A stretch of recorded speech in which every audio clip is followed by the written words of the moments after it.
We take some time now to take a closer look at 4 songs from 1968. Those songs are Jumpin' Jack Flash, Street Fightin' Man, No Expectations, and Sympathy for the Devil. We're going to be looking for both the things that indicate a new direction for the Rolling Stones in 1968, and also those things that are continuities that go back to the previous album, Their Satanic Majesty's Request, and also to earlier albums, not only Between the Buttons and Aftermath, where there's lots of original material, but even back to the albums where there's cover versions as well. So let's start with Jumpin' Jack Flash. As I said in an earlier video, Jumpin' Jack Flash was released in the US in June of 1968, going to number 3 in the charts. And in May of 68, going to number 1 in the charts in the UK. The B-side of Jumpin' Jack Flash is a song called Child of the Moon. Child of the Moon was recorded at Olympic in July, August, and the recording started in July and October of 1967, so during the same time as the sessions for Their Satanic Majesty's Request. It wasn't used and was finished up in March of 68 and put on the B-side of this single.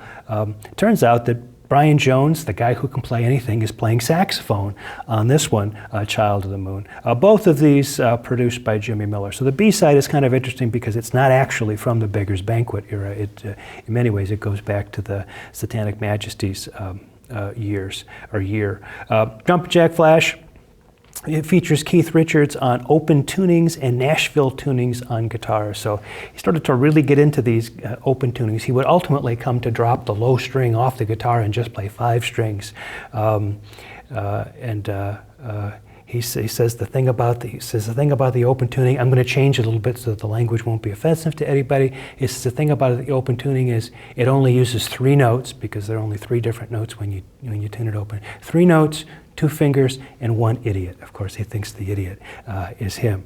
And the Nashville tuning is kind of like having a very high-tuned guitar, equivalent really of high strings on a 12 string, sort of putting those together. So he's playing around with this open tuning stuff, something that's going to become very important as Rolling Stones music continues into the next few years. This is the song that really kind of marks an important beginning of that kind of thing. The form of the song, it's an AABA form, so that part of it very familiar to us. It starts with an intro, then it's got a verse with refrain. The part that most people would think of as the chorus, I kind of think of as the refrain, the verse and the refrain. That's all sort of one unit, I think. You got a verse with a refrain, a verse with a refrain. Then you get a bridge, and then you get a verse which is extended. Some extra stuff is added on the front half of the verse, and then a kind of spacey fade-out coda that kind of hangs longer than you typically would fade out. And we talked about that in our last song, Close-Ups, how that kind of thing was going to increasingly be part of the music. The lyrics describe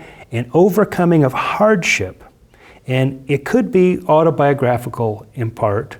The lyrics basically talk about all these negative things in the person's life, but say that things are fine now. And so you can pin it down to autobiographical things. This means Mick, lived in Dartford, and there were bombs going off during the war. And you could do that if you wanted to, but probably the meaning is a little bit more general than that, of somebody feeling like they've overcome hardship, I think. The title was inspired by Keith's gardener.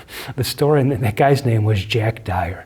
So one morning, Mick and Keith, they're both at Keith's house sleeping, and they hear this squishing of boots outside the window. It must have been summertime or something, I don't know. And Mick wakes up and he says, "What in the world is that?" And he says, "Oh, that's Jack." His gardener, who was outside, I guess, working in the bushes or whatever. And then Keith just sort of adds, "Jumpin' Jack." And Mick says, "Jumpin' Jack Flash." And so he starts to, but the lyrics are not about a gardener. I mean, that's just kind of where the Jumpin' Jack Flash line starts. But the song are really about somebody overcoming hardships and having things be okay now. While this song is often cited as a return to a more blues-based style, there are many vestiges, I think, of psychedelia associated with it. What's blues about it? Well, it's a kind of a lick-based tune. So that lick that you get at the very beginning comes back again and again. There's a lot of singing over it. That's a very blues-based kind of thing to do. But that swirling coda, it's a sort of at the end of the song, it's a kind of a jam with a lot of drone and almost sort of sitar-ish sort of quasi-Indian. That's very much a kind of a psychedelic thing. And then when you look at the video that was made for this track, the one that Michael Lindsay Hogg made, I mean, they're all done up with sort of face paint and various kinds of psychedelic kind of get-ups and things. So if they were rejecting psychedelia, the video end of it certainly was not doing so. I mean, the video really sort of continues in the same kind of spirit as the album cover of Their Satanic Majesty's Request. So again, this complete rejection stuff, I don't really think it really quite works. It sounds better in somebody's blog or web page than it actually is when you start to, I think, look at the music very carefully. And again, probably the other thing that indicates that they weren't rejecting psychedelia is the song on the B-side, Child of the Moon, was actually a song that had been recorded during the Satanic Majesty's session. So what I'm trying to show is that there is some real change that's going on here, but it's a change that has to do not so much with rejecting psychedelia as assimilating the best elements of it into the group's new style. We move on to Street Fighting Man. Is backed by No Expectations on the single release, and of course both those appearing on the album, the Beggar's Banquet album. Street Fighting Man is an interesting track because it was banned from the radio out of fear it would encourage rioting, because the lyrics deal with political revolution and upheaval and seem to advocate protest, maybe even trying to spark revolution. And normally this would just be young kids sounding off, but in 1968 in the United States, things were a little bit touchier than that. In April of 1968, Martin Luther King had been assassinated. And in August of 1968, just about the same time as this song was released, there was the famous Democratic Convention in Chicago where there was rioting in the streets, literally rioting in the streets. There were literally street fighting men out there. So you can see how people who ran radio stations would be like, nah, I don't think we need a song from one of the biggest rock bands in the world encouraging kids to go out there and fight in the street. This is just not going to be good. And so the tune was banned from the radio or not played that much. Now, I think what's interesting to me in a fun kind of way is that while Street Fighting Man and No Expectation together were released in August of '68, as I mentioned before, Street Fighting Man wasn't released in the UK until July of 1971. And the song they put on the backside of it was a song called Surprise, Surprise, which had been recorded way back at Regent Studios in September of 1964 and released in the US on the album Rolling Stones Now in February of 1965. So somebody in the UK gets the idea in 1971 to release a single from 1968 and put a B-side from 1965 on the other side of it. Really, it doesn't make much sense. Although I guess it makes sense because it made it to number 21 in the UK charts. So who am I to say? Anyway, Street Fighting Man recorded in May '68 at Olympic, again produced by Jimmy Miller, engineered by Glenn Johns, some Eddie Kramer. The form is a simple verse form. You get an intro, then a verse, then a verse, then a verse, then a coda, which again it includes this kind of spacey, Indian-tinged instrumental. There's lots of sitar. In fact, I think the sitar is just like one of the best production touches on the record. When that sitar and the piano that goes with it come in at the various points in the verse of this song, it really sort of opens up a whole another sound world. And of course, it's Brian Jones on the sitar. The other instrument, there's an instrument at the very end that sounds like it could be a guitar playing a sustaining note. That's actually an Indian horn called a shehnai, and it's played by guitarist Dave Mason, who, you know, I mean, doesn't play much on it, but anyway. So there's an Indian sitar and an Indian shehnai and this kind of spacey jam at the end that's not unlike the spacey jam at the end of Jumpin' Jack Flash. And you see that that's all comes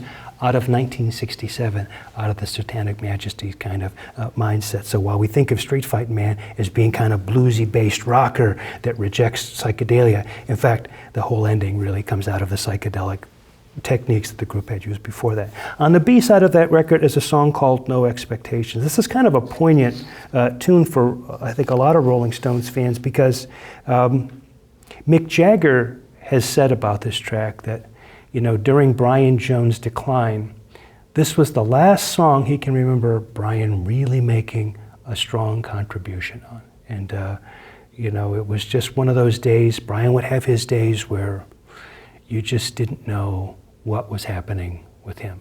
He would come into the studio and what he was playing was so off the wall that they would turn his amp off and he wouldn't know the difference. And he was a friend, they loved him like a brother. They couldn't bear to tell him to leave, so they just turned his amp down so nobody could hear what he was doing. But this day, for No Expectation, he came in. He was clear as a bell. It was the old Brian back again.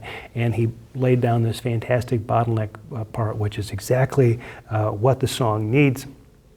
It's a gentle ballad that in many ways anticipates songs like Wild Horses and Angie that are about to come from Jagger and Richards in the future here. The lyrics deal with the transient nature of romantic relationships. They're here and then they're gone.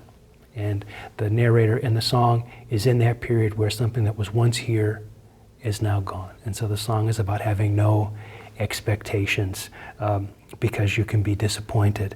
It's here and it's gone, just like, I suppose, the music that we make. The form of the song is a simple verse.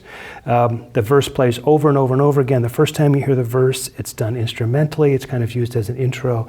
Then you get 3 sung verses. You get another instrumental verse, 2 more sung verses, and then an instrumental verse to end it. That is very much kind of in a blues or a folk kind of tradition, to just have a verse that continues over and over again.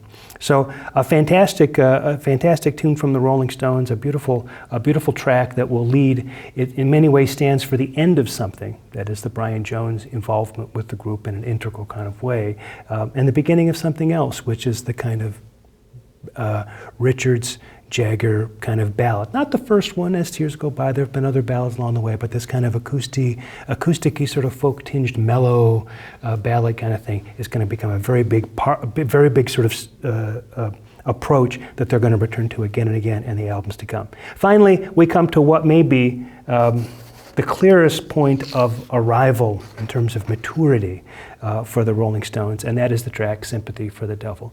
There's no way to not think of this song as not being one of the key classic tracks the Rolling Stones recorded. It was recorded in the summer of 1968 at Olympic. The lyrics tell, a kind of a thumbnail history of Western civilization from the point of view of the devil, casting him as a kind of sophisticated and wealthy figure, the kind of devil that maybe Al Pacino would play. He's smart, he's sophisticated, and he keeps saying, can you figure out what I don't want to quote the lyrics, I don't want to get sued by Mick and Keith, but he keeps asking the question, can you figure out what I'm up to here? Do you know what I'm up to here? By the end of it, he tells you what he's up to. The secret of the devil's success is obscuring right and wrong, good and bad, and making one seem like the other. The devil is the great deceiver. And that's what the song really unfolds. How on all these points through history, starting with the crucifixion of Jesus Christ, all the way through the killing of the czars of Russia and Kennedy and, religious wars and all this kind of thing. He's been the one who's been behind the scenes trying to make people think that bad things were actually good things to do, and that's really his deal. So that kind of a song is pretty sophisticated stuff in a pop tune, right? It requires you to know something about history. There's all kinds of interesting kind of wordplay and things that go on in the song. It really, if we were thinking about songs that were really easy and back in 63 and 64, we've really come to a new place with Sympathy for the Devil in 1968. Really listen for the role of percussion on this track. It's just especially crucial. There's a fellow by the name of Rocky DeJean who plays the congas and who's going to make it onto a lot of Rolling Stones tracks now with the percussion. Jimmy Miller, as I said before, the producer, a drummer, he likes those percussion tracks to be happening, and these definitely are. Look at the form of the tune. It really is just a simple verse form, so very easy that way. A lot of story songs tend to be kind of simple verse tunes, especially the sort of Dylan-esque kinds of ones. You get an intro, then you get a verse with a refrain, a verse with a refrain, a verse with a refrain, a verse that's instrumental, and then the vocals return during the refrain, another verse with a refrain. And then you get this extended jam during the coda. It's a long jam out. that they do at the very end. And it recalls other tracks that we've talked about where instead of just fading the tune out after the vocals are over, they kind of let it play for a while. Remember that maybe the longest and most exaggerated example of that was the song Going Home from Aftermath, where the tune goes on. It's a kind of a bluesy tune that goes on for like 11 minutes. And we talked about, well, maybe this is what things were like at the Crawdaddy Club in Richmond when they would have those rave-up sessions in the club and that kind of thing. So there certainly is a history of the group sort of jamming out tunes at the end, but in the case of this one, it's almost the best part of the tune is the way it jams out at the end. I would recommend two video performances of this to you. The first one appears in a film it was originally called 1+1. Then for American release, it was renamed Sympathy for the Devil by the famous filmmaker Jean-Luc Godard. It was originally released in 1968, and it's, you gotta have, if you're not politically in favor of Marxism and Marxist rebellion, you're going to have a lot of patience with this film, because a lot of it is kind of 1968 political revolution kind of stuff. But stitched into it are the sessions of the Rolling Stones at Olympic Studios working on Sympathy for the Devil right from the beginning. I mean, right from when they come in with the tune. And so as you're watching all of this other stuff, you get to see the way this tune starts and develops in all kinds of interesting ways, but none of which really sound like the tune that you love until they get to the very end, and then all of a sudden it's like, bang, it comes into focus and there it is. Now, many critics have said the value of this is it explodes the whole notion of this myth of genius creativity, that most creativity is the result of this kind of gradual kind of work, and that there's this whole myth that it just sort of emerges fully formed. Well, whether that's a myth or not, this song definitely did not emerge fully formed, and you can watch the process in this movie. So if for no other reason, it's a fantastic document of how the Rolling Stones worked during those days on original material. The other one I've already mentioned, which is their performance of this on the Rock and Roll Circus, which I said was originally planned for December of '68, but then not broadcast in the UK or in the US either. This one, not only is it a fantastic performance, but I don't want to give it away for you, but there's something that Jagger does at the very end. I'll tell you, it's something he does at the very end when he takes his shirt off, that you can tell he was doing it to try to provoke. And it fits into this part of the story I've been weaving as we've been going forward, which is the Rolling Stones love to do something that they think is going to be provocative. And so in this performance of Sympathy for the Devil, you get that. And I won't give it away. I'll leave it to you to discover. Anyway, a real landmark piece for the group. I think it really shows how the group has matured into a group that now, over the course of many albums, really knows who they are and knows what it is that they do. So let's just review what we've talked about over the course of this week. There's kind of in the space between the Buttons and Let It Bleed, these two albums, there's Satanic Majesty's Request and Beggar's Banquet. Now, the Satanic Majesty's Request explores much new ground, and I think I've talked about that as having been valuable. Beggar's Banquet does, I think, mark a kind of return, but not a rejection of psychedelia, rather an assimilation of its best qualities into the Stones' overall approach. So the argument would be, without their Satanic Majesty's Request, there is no Beggar's Banquet, that it's a fairly continuous development, and we will see many of the features of the psychedelic era coming back in the group's music over the next several years.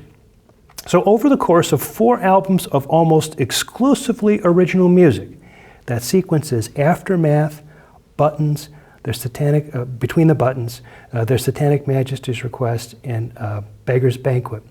Over 2 years, the Stones have really developed into a mature band. So that first batch of 4 albums, lots of covers. This next batch of 4 albums, lots of originals. Now, by the time we get to here, to Beggar's Banquet, we've really got a band who knows their stuff and is fully mature. So the question will be, what will come next? Well, the album that comes next is Let It Bleed. And some people would say that Let It Bleed is the group's very best record of all. Unfortunately, it's a record of transition for them, as it's the last album that Brian Jones appears on, but the first album that Mick Taylor appears on. But that's getting a little bit ahead of our story. Let's check that out next week when we talk about 1969 through 1971, Let It Bleed, and Sticky Fingers.